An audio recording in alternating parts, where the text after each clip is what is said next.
adik-adik, selamat hari Minggu. Tentunya semua adik-adik hari ini dalam keadaan sehat dan sukacita ya. Nah, sebelum kita memulai ibadah hari ini, adik-adik harus mempersiapkan posisi duduk yang terbaik supaya bisa mengikuti ibadah dari awal, pertengahan, sampai akhirnya. Dan tentunya jangan lupa juga untuk mempersiapkan hati untuk menerima firman Tuhan. Yuk sama-sama kita ibadah ya. Sekarang kita akan memulai ibadah kita pada pagi hari ini, sekolah minggu kita. Kakek Syaun dan semuanya untuk bangkit berdiri, kita mau sama-sama angkat pujian setinggi-tingginya langit.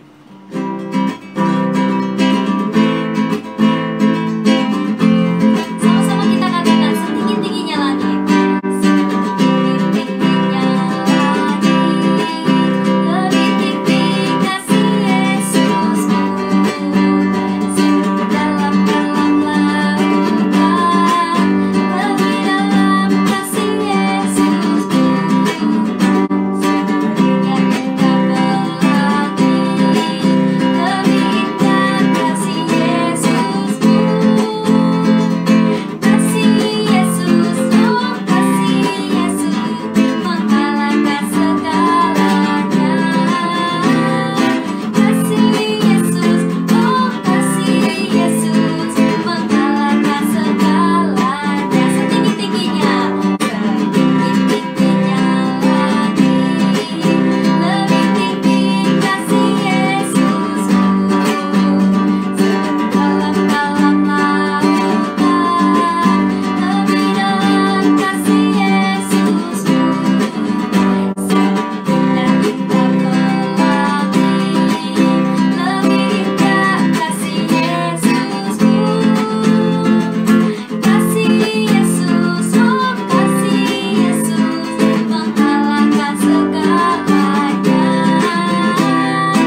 biasanya Kak Eri ditemenin sama Kak Willy ya. Emang hari ini Kak Eri temenin sama Kak Willy, tapi di tempat yang berbeda. Kak Willy dan Kak Yuli di tempat yang berbeda. Nah, kali ini kita mau cerita tentang apa ya? Kalau ngelihat backgroundnya seperti ini nih, siapa yang bisa nebak? Kak Eri mau cerita tentang apa? Ini apa sih? Ini adalah Baterah Nuh. Baterah Nuh. Besar banget Kak Eri di sini aja. Gambarnya Kak Eri jadi kelihatan kecil ya. Nah, kali ini sekolah minggu mau mengupas tentang banyak tokoh-tokoh di Alkitab. Ya, nanti di minggu kedua, ketiga, dan keempat ada lagi beberapa tokoh di Alkitab. Kali ini Kak Eni mengupas tentang tokoh yaitu Nabi Nuh. Kalian tentu tahu dong siapa Nabi Nuh. Sebenarnya siapa sih Nabi Nuh itu? Siapa Nabi Nuh di hadapan Allah? Di dalam Kejadian 6 ayat 9a, Allah menyatakan bahwa Nuh adalah orang yang benar dan tak tercela di antara orang-orang sejamannya. Tuh, keren ya. Kenapa bisa dikatakan seperti itu? Karena pada zamannya waktu itu Nuh, banyak sekali orang berbuat dosa, banyak sekali orang berbuat salah. Wah, sekarang aja juga iya, banyak ya, banyak orang berbuat dosa.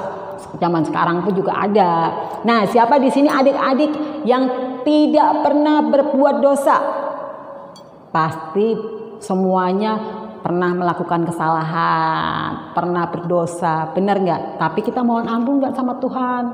Kita mohon ampun nggak sama Tuhan Yesus? Harus, Tuhan ampuni aku Tuhan. Nah, tapi waktu itu, waktu Allah melihat zamannya Nabi Nuh itu, banyak semua orang berbuat dosa, melakukan kesalahan. Tapi cuman Nabi Nuh yang melakukan benar di mata Allah. Makanya di dalam Kejadian 6 ayat 9a, Nuh adalah orang yang benar dan tak tercela di antara orang-orang sejamannya. Luar biasa kan? Ketika semua orang berbuat dosa, tapi Nuh memilih untuk melakukan yang benar dan mampu menjaga dirinya untuk tidak berbuat salah. Jadi gini, sebenarnya ada kesempatan Nuh untuk mungkin melakukan kesalahan atau apa, tapi enggak. Nuh memilih untuk tidak berbuat salah, untuk tidak berbuat dosa. Karena apa? Nuh takut sama Allah. Kalau kita kadang-kadang jahilin temen nih, atau enggak tiba-tiba kita walaupun iseng nih, mau jahilin, ngambil barang punya teman, kita umpetin, boleh enggak? Enggak boleh. Atau tiba-tiba kita marah sama teman gara-gara apa? Dia enggak nraktir kita. Pelit banget sih. Nah, itu kan enggak boleh ya. Ya betul adik-adik, nggak boleh. Ini Kak Erni kan cerita tentang Nabi Nuh, tokoh Nabi Nuh. Tapi temanya Kak Erni mau ambil tentang Nuh melakukan segala yang diperintahkan Allah. Temanya Kak Erni mau ambil adalah Nuh melakukan segala yang diperintahkan Allah. Bagaimana Nuh melakukan segala yang diperintahkan Allah? Bagaimana Nuh melakukannya? Pada waktu itu Nuh dapat hidup berbeda dengan semua orang di zamannya. Nuh mampu. Seperti kalau nggak salah Kak Erni pernah cerita tentang Daniel ya. Daniel bisa bersikap berbeda dengan orang-orang yang di sekitarnya. Ini Nabi Nuh juga sama. Nuh dapat hidup berbeda dengan semua orang sejamannya. Kuncinya apa? Rahasianya apa? Ayo, siapa yang bisa jawab? Kenapa Nuh bisa berbeda dengan orang-orang sejamannya? Kenapa Nuh bisa Nuh itu bisa tahan untuk tidak melakukan kesalahan? Ayo, siapa yang tahu? Karena satu, Nuh hidup bergaul dengan Allah. Nuh itu hidup bergaul dengan Allah di dalam Kejadian 6 ayat 9b. Kejadian 6 ayat 9b, Nuh itu hidup bergaul dengan Allah. Nah ini, jadi bagaimana Nuh melakukan segala yang diperintahkan Allah, yaitu Nuh hidup bergaul dengan Allah. Jadi tadi pertanyaan ke Erni, bagaimana Nuh melakukan segala yang diperintahkan Allah? Yaitu satu, Nuh hidup bergaul dengan Allah. Ada di Kejadian 6 ayat 9b. Apa itu artinya? Kalau kita kan berteman nih adik-adik, bener nggak? Misalnya Joel main sama siapa? Giselle, ya enggak? Terus siapa lagi? Teman-teman kalian, teman-teman di sekolah atau di tetangga deh, mungkin yang lebih banyak berinteraksi saat ini kan? Atau kalau sekolah kan Zoom atau mungkin Google Meet. Nah, terus apa itu artinya hidup bergaul dengan Allah? Artinya waktu itu Nuh berjalan dengan Allah.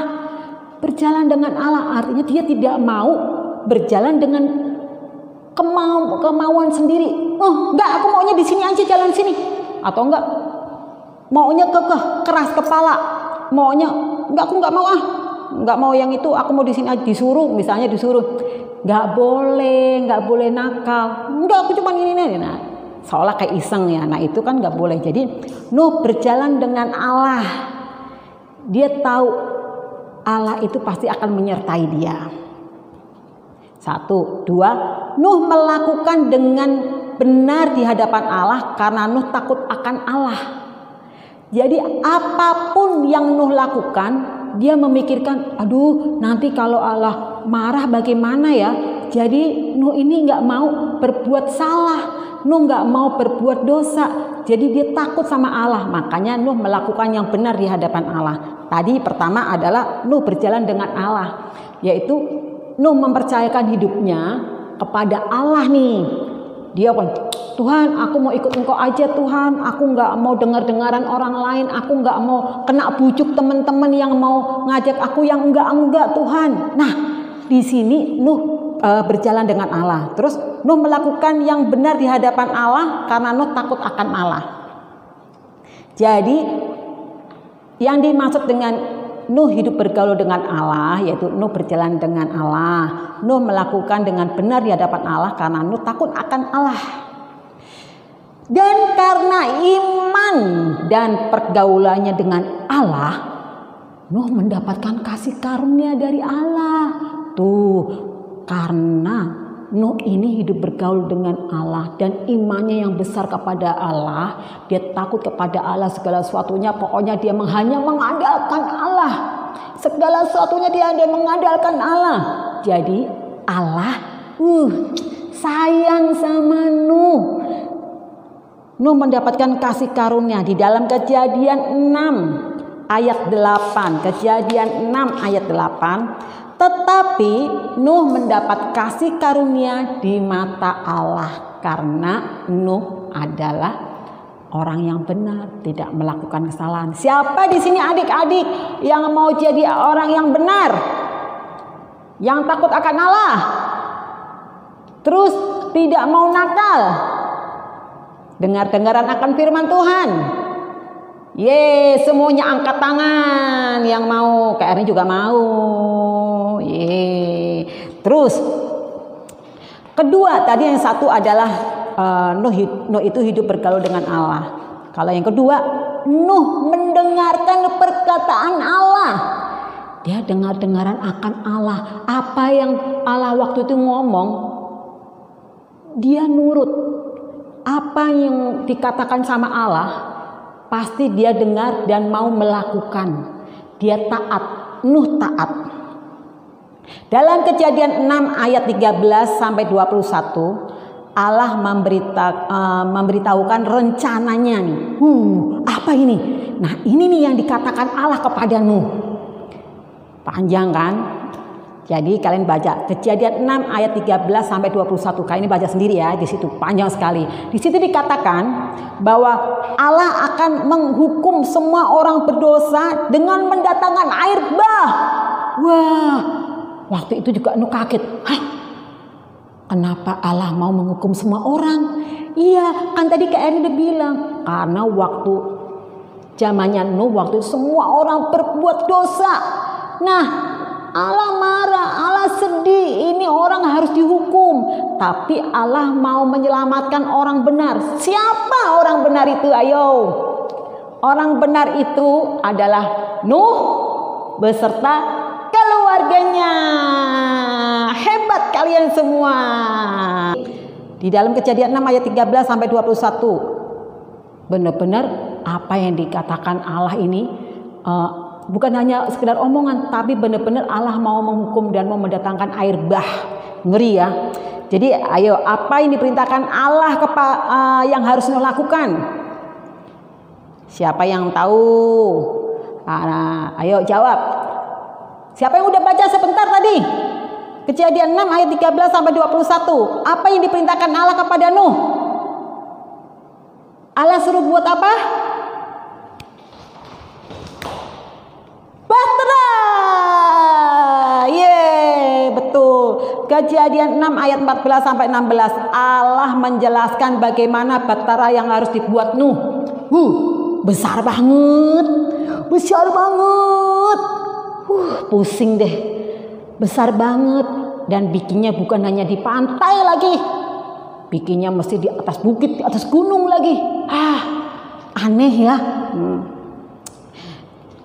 Adalah suatu mustahil, sesuatu yang sangat mustahil membuat bahtera yang sangat besar banget seperti yang diperintahkan Allah. Nah, coba nih, kalian pernah bikin perahu kecil dari kertas origami atau dari kertas HVS?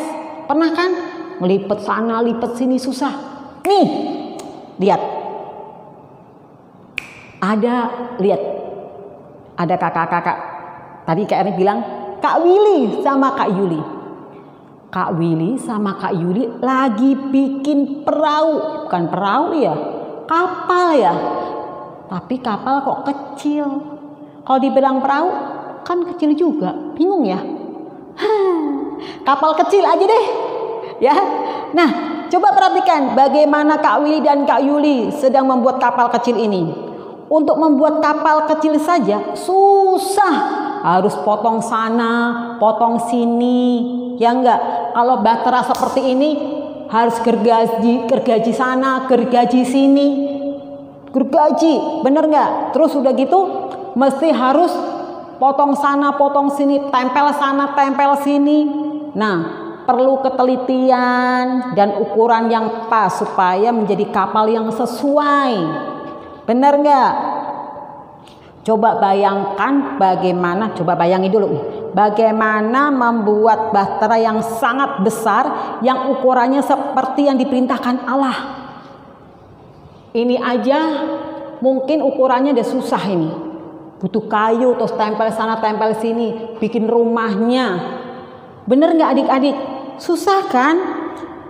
Sangat susah, sangat mustahil bagi Nuh yang tidak pernah membuat kapal. Sangat mustahil bagi Nuh untuk, membuat kapal yang ukurannya besar seperti itu. Kayunya dari mana?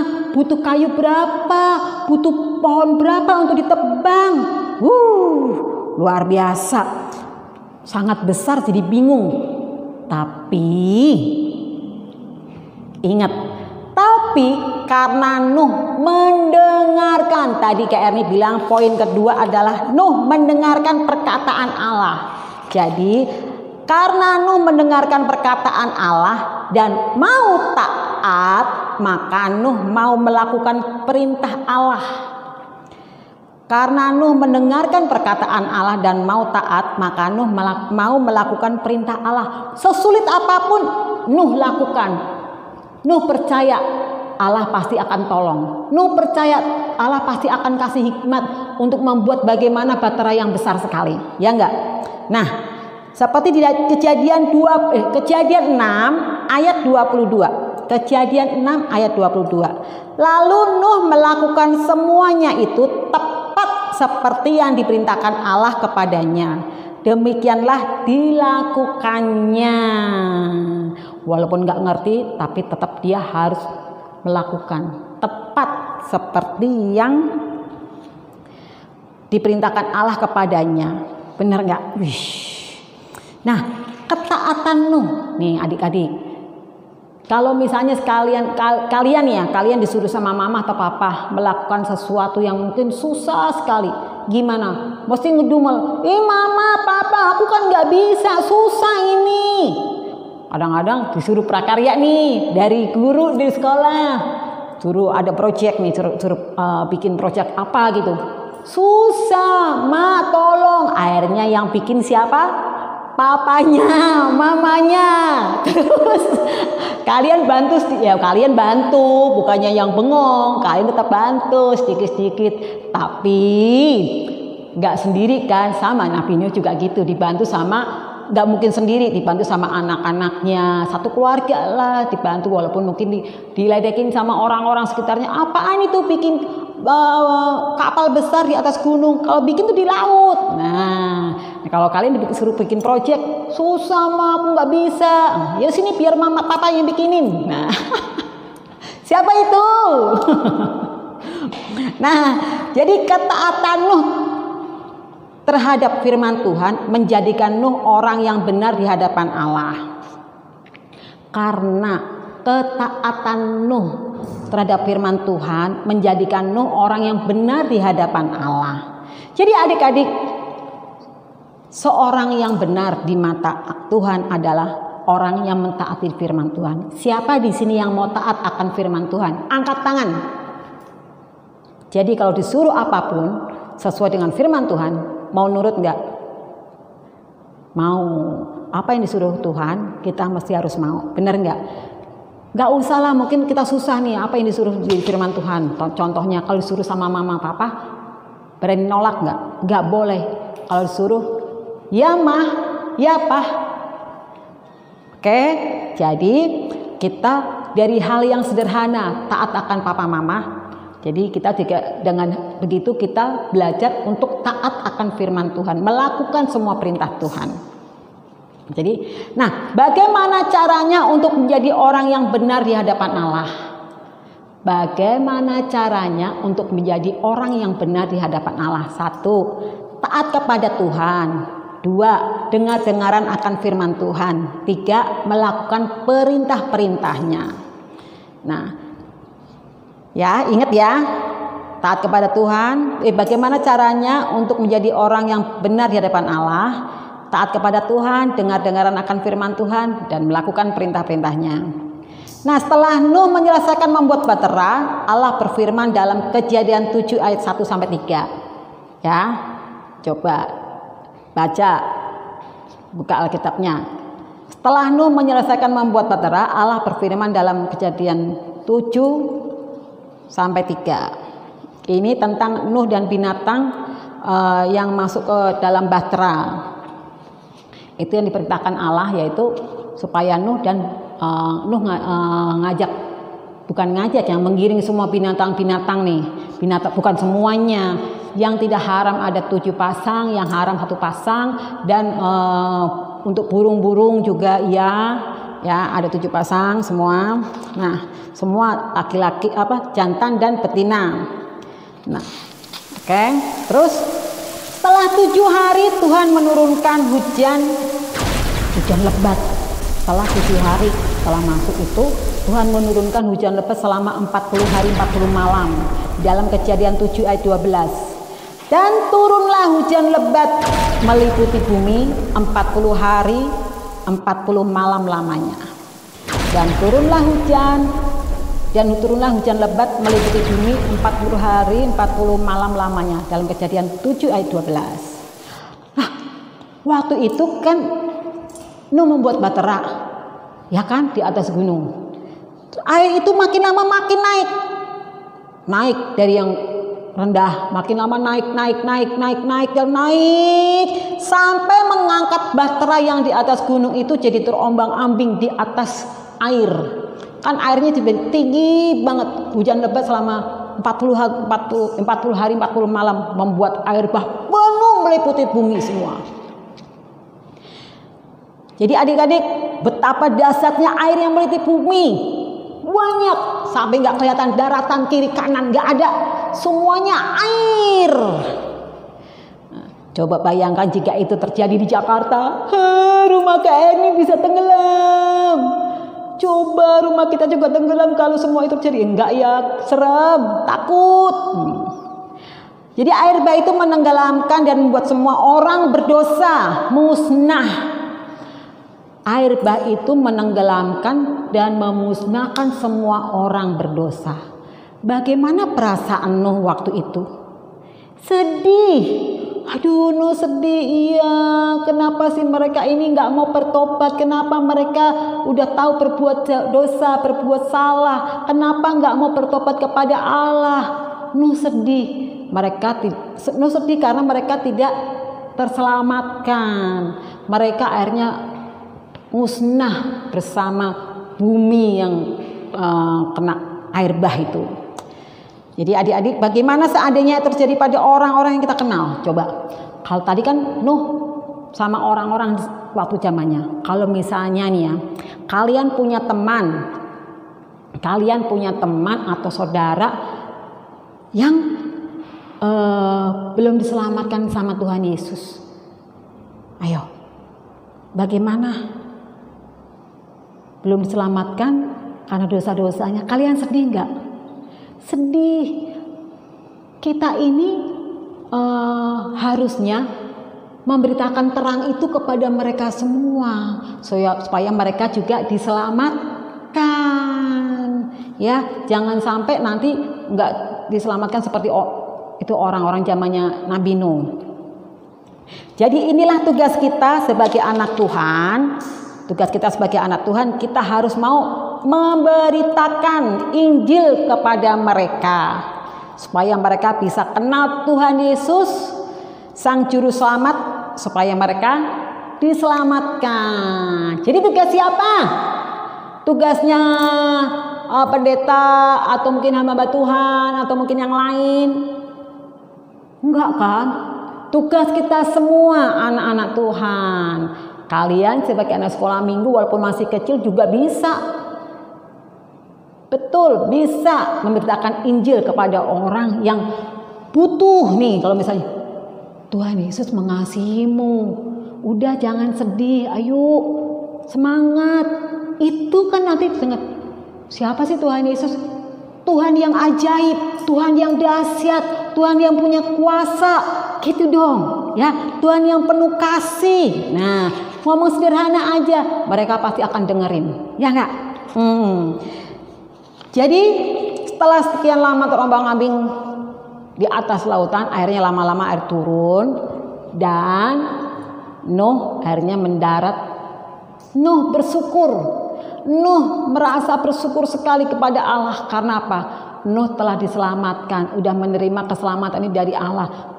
Allah sudah menyelamatkan Nuh dan keluarganya, ada 8 orang kan, dan juga beberapa binatang itu. Jadi sudah selayaknya juga buat kita merasa bersyukur untuk anugerah keselamatan yang kita terima di dalam Tuhan Yesus. Nuh bersyukur karena diselamatkan oleh Allah. Kita pun juga selayaknya kita bersyukur karena kita sudah terima keselamatan dari Tuhan Yesus. Kita mendapat keselamatan dari dalam Tuhan Yesus. Oke adik-adik. Jadi kita mau kayak ini mau kupas pesan firman kali ini. Bagaimana Nuh melakukan segala yang diperintahkan Allah, yaitu 1. Nuh hidup bergaul dengan Allah. 2. Nuh mendengarkan perkataan Allah, ya. Dan bagaimana caranya untuk menjadi orang benar di hadapan Allah, yaitu 1. Taat kepada Tuhan. 2. Dengar-dengaran akan firman Tuhan. 3. Melakukan perintah-perintahnya. Oke adik-adik, itulah ceritanya. Tadi udah ngelihat Kak Willy dan Kak Yuli yang membuat perahu dan juga ngelihat bagaimana hujan deras, ya enggak? Udah ngelihat kan video yang tadi dari Kak Willy juga, keren kan? Oke, sekarang kita menutup dalam doa. Yuk adik-adik kita berdoa. Terima kasih Tuhan Yesus untuk kesempatan pada hari ini kami bisa mendengarkan firman-Mu yang sudah dibawakan oleh kakak-kakak guru kami. Biarlah firman itu dapat tertanam di hati kami masing-masing dan dapat kami lakukan dalam kehidupan kami. Kami bersyukur Tuhan untuk cerita Nuh hari ini. Kami yakin dan kami selalu percaya bahwa iman kami kepadamu tidak akan pernah kembali dengan sia-sia seperti dengan cerita Nuh ini. Terima kasih Bapa untuk segala pimpinanmu dalam hidup kami dan dalam setiap anggota keluarga kami. Dalam nama-Mu kami bersyukur. Haleluya. Amin. Nah, adik-adik, itu tadi firman Tuhan yang sudah adik-adik dengar yang dibawakan oleh kakak-kakak guru EHK hari ini. Kiranya firman Tuhan yang sudah adik-adik dengar dapat adik-adik tanamkan dalam hati sehingga bisa melakukannya dalam kehidupan sehari-hari dan nama Tuhan dipermuliakan lewat hidup adik-adik. Sekarang kajian juga mau mengajak adik-adik semuanya untuk memberikan persembahan. Persembahannya boleh ditransfer ke nomor rekening berikut ini.